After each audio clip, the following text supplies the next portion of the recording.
Permettez-moi de transmettre mes félicitations au nouveau Premier ministre, M. Jean-Emmanuel Bournoye, avec qui nous avons travaillé ensemble depuis 2020. Donc la maison n'est pas, lui n'est pas étranger, et avec qui nous avons engrangé pas mal de résultats.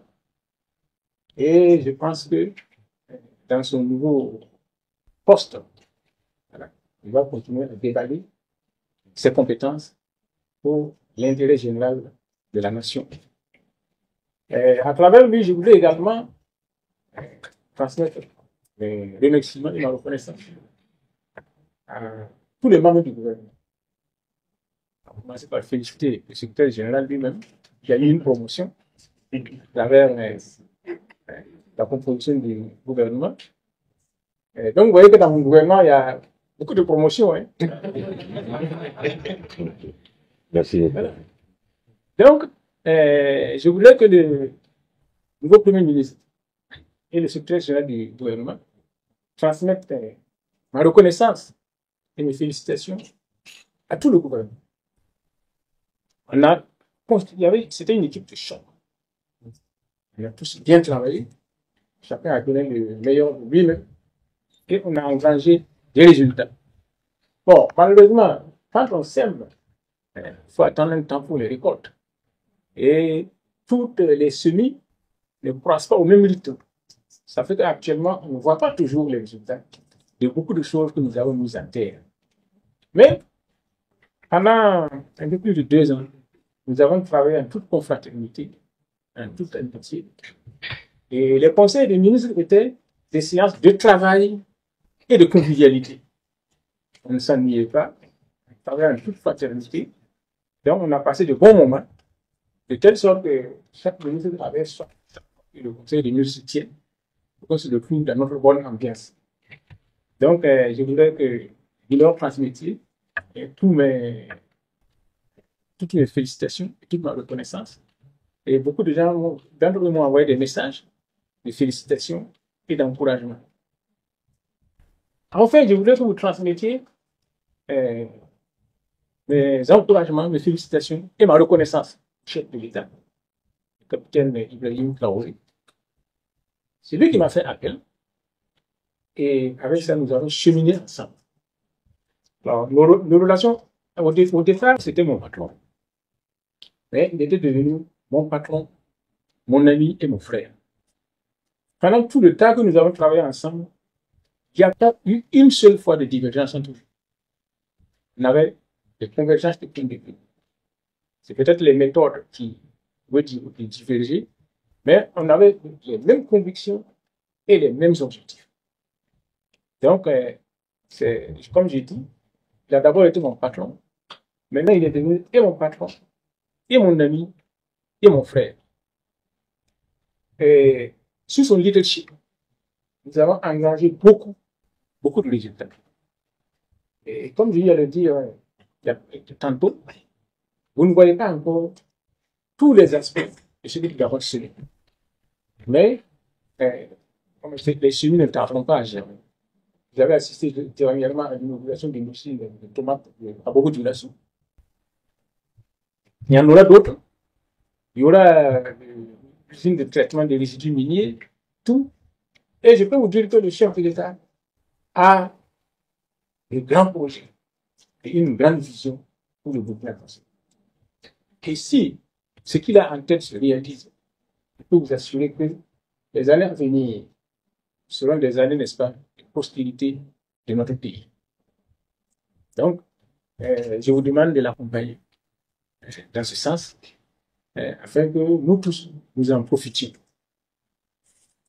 Mais vous savez, bon, au Burkina Faso, nous avons quelques priorités. C'est d'abord la sécurité.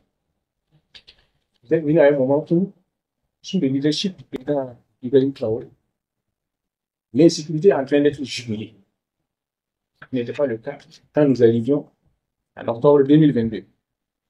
Mais sous son leadership, que j'appelle le stratège, il a su en peu de temps équiper le Burkina Faso et en matériel et en personnel pour permettre au pays de faire face à notre principal ennemi actuellement, qui est l'insécurité.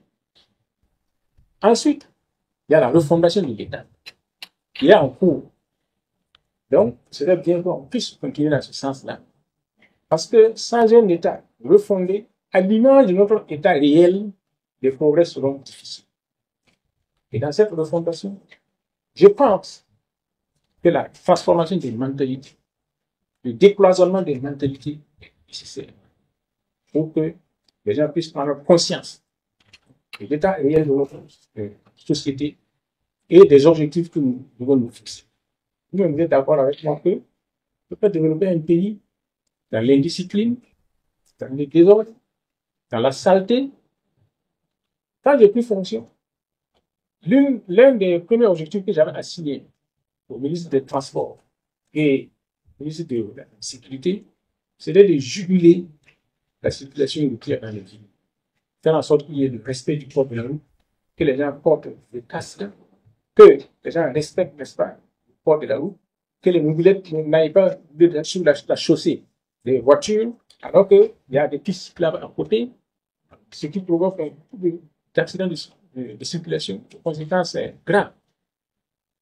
Mais nous avons été confrontés à une réalité. Les différents ministres de la Sécurité m'ont fait savoir qu'actuellement, le personnel chargé du contrôle est mobilisé pour le faire. Ce qui reste n'est pas suffisant pour assurer le contrôle. Or, il est difficile d'ériger une règle quand on n'a pas les moyens de l'appliquer. Donc, il était difficile de dire que maintenant, là, il va falloir respecter le port de la route, le port du casque, etc. S'il n'y a pas de personnel pour faire le contrôle et éventuellement sanctionner. Donc, c'est ce qui a fait que ce projet jusque-là n'a pas reçu d'application. Et je pense que maintenant, avec l'apaisement que l'on rencontre sur les différents fronts de combat, avec le recrutement massif du personnel et avec l'acquisition massive de moyens, d'ici peu, je pense qu'on pourra avoir le nécessaire pour assurer ce contrôle-là, afin que la circulation routière dans nos centres urbains devienne agréable et ne soit plus une hantise pour les gens qui sont amenés à prendre la route. Donc, et tout ça, c'est la refondation de la société. La refondation de la société pour que nous puissions mieux vivre, nous épanouir en toute fraternité. Enfin, il y a un autre chapitre que j'estime comme étant le plus important. C'est le chapitre de la Confédération des États du Sahel. Donc, comme peut-être que vous ne le savez pas, depuis 1986, moi je suis sur ce chapitre. Comment faire pour les confédérations en Afrique? Donc, on a fait plusieurs écrits là-dessus, etc. Et quand l'occasion s'est présentée, nous nous sommes dit, pourquoi pas? Pourquoi ne pas essayer, même si on va échouer? Les gens se sont mis à rigoler, tout. Mais je pense qu'aujourd'hui, avec la concrétisation de ce projet, ceux qui rigolaient au départ ont honte d'eux-mêmes. Les masses se sont emparées du projet de telle sorte que c'est elles-mêmes qui poussent les dirigeants maintenant vers la réalisation de la confédération et de la fédération. Pourquoi je parle comme ça? Parce que vous savez que nos pays, chacun plus isolément, est très fragile. Nous parlons de souveraineté. Et nos pays, isolément, ne peuvent pas assurer leur souveraineté face aux forces ennemies que nous avons en face. Sur ce plan, je dois vous dire que tout au long de mes études et de ma vie, j'ai toujours lutté contre l'influence de l'impérialisme dans le pays. Mais, quand je suis devenu Premier ministre, j'ai compris que je n'avais pas bien saisi l'influence de l'impérialisme dans son étendue. Et j'ai vu comment, n'est-ce pas, ces tentacules sont néfastes pour l'évolution du pays. C'est pour ça que souvent, dans mes déclarations, je revenais sur ce point-là, pour que les gens en prennent conscience. Mais quand vous n'êtes pas confronté à ces effets, il vous est difficile de comprendre certains messages. Donc, l'influence de l'impérialisme dans l'attardement de nos sociétés est très grand. Et donc, si nous voulons évoluer, il nous faudra arriver à vaincre cela, pour trouver notre voie de développement propre à nous. Or, en tant qu'État isolé, c'est difficile. Et si nous nous mettons ensemble, nous pouvons constituer un bloc fort sur le plan de la population, sur le plan de l'économie, sur le plan du militaire, pour pouvoir résister face à toutes les tentatives et l'impératif de nous dominer.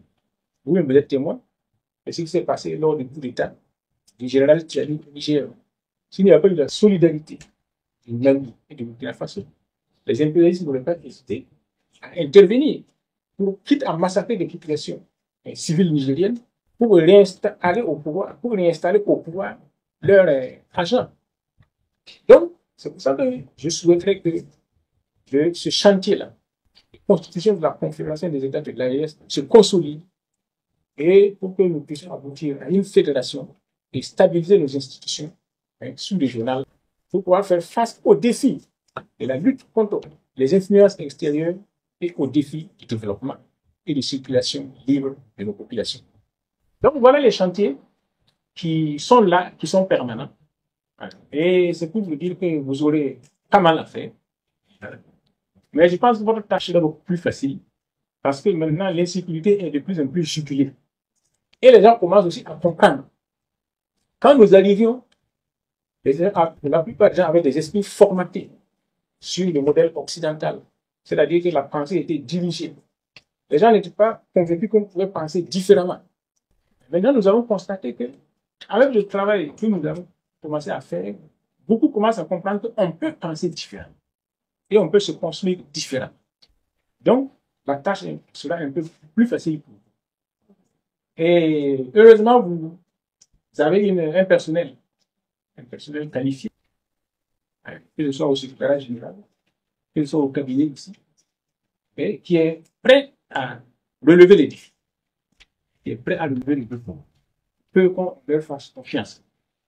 En tout cas, tout comme au sein du gouvernement, comme je vous ai dit, j'ai été en bonne intelligence avec tous les ministres qui sont passés dans les différents gouvernements.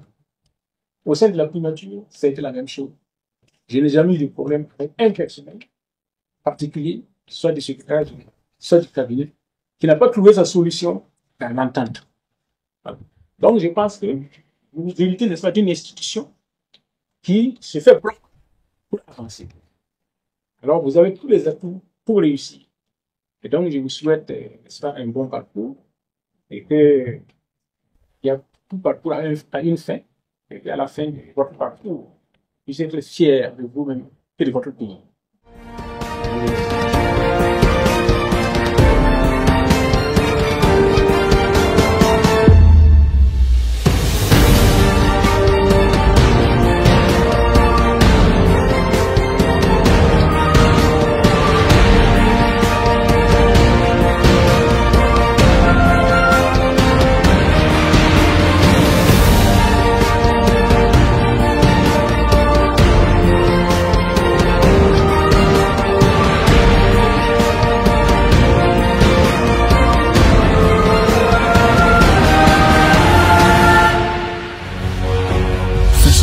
Une autre facette de l'information au Burkina Faso.